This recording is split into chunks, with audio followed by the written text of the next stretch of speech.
My name is Charron, and I am the manager of the Purveyor.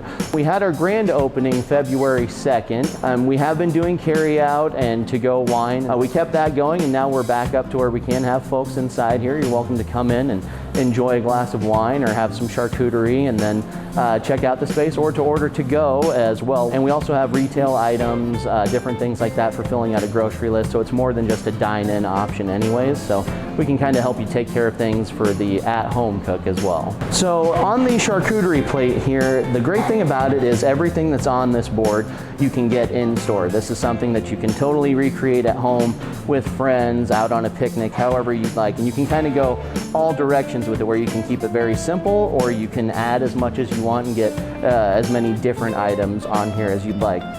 And just an example of some of the things on here. We have some Marcona almonds out of Spain. We have our own house mustard, that's a Dijon and stone ground, with our Chenin Blanc wine infused with rosemary added in there. We have some prosciutto out of La Quercia, which is local to Iowa. We have some sopressata that we've gotten through Graziano Brothers, so down here in Des Moines as well. The Sneak Gouda that we have on our board is from Frisian Farms, so that's another local product. And then the pate we have here is a country pate that we actually make in-house, so it's something that is made here as well. And then we do have some unique items as well. The Red Dragon cheese here is a bit of a stone ground and ale combo that is from the UK. And the Manchego cheddar that we have is also a Spanish cheese. So there's a lot of local options here, but then if you've tried those and you want to change things up, we have plenty of imported options as well, so you can kind of change up your taste things and get a different try on different things. People have different ideas that things need to meet X level of cost or have this characteristic to it or whatnot. You throw all that out the door off the start and you go for what you want.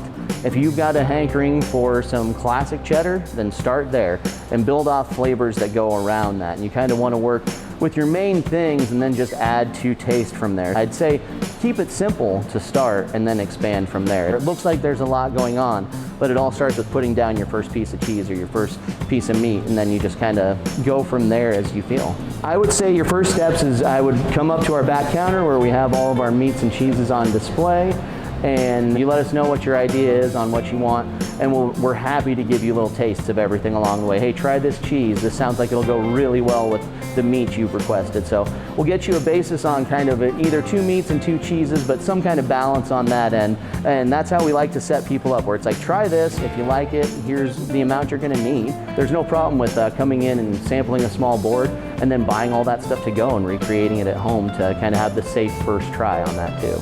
So we offer the charcuterie and everything you see here, and then behind me we have this whole wine operation going on, and that's done locally as well, where some of the grapes we're getting from California, but we're finishing them here at Madison County Wineries down in Winterset, or we're importing some of our other tap wines from Abu Nawas or from other local suppliers. So we're keeping everything as Iowa-based as we can, or a sustainable source for Iowa businesses or vendors as we can as well.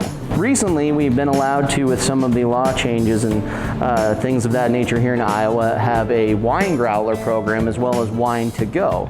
And we've gotten into that market with our growlers here. There's one of the empty ones, and then this is one with our Chardonnay in there.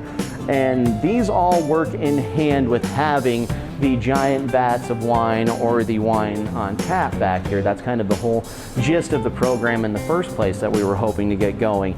To where now with our house wines that are a Chenin Blanc, a Chardonnay, a Rosé, a Sangria made of that Rosé, and as well as a French Vignole, you can get up to 1 liter or 2 liters of each of those from the store, and the same with any of our other tap wines. We definitely have just started launching our growler program and look to expand that and give people a way to enjoy some of our beverages as well as charcuterie at home.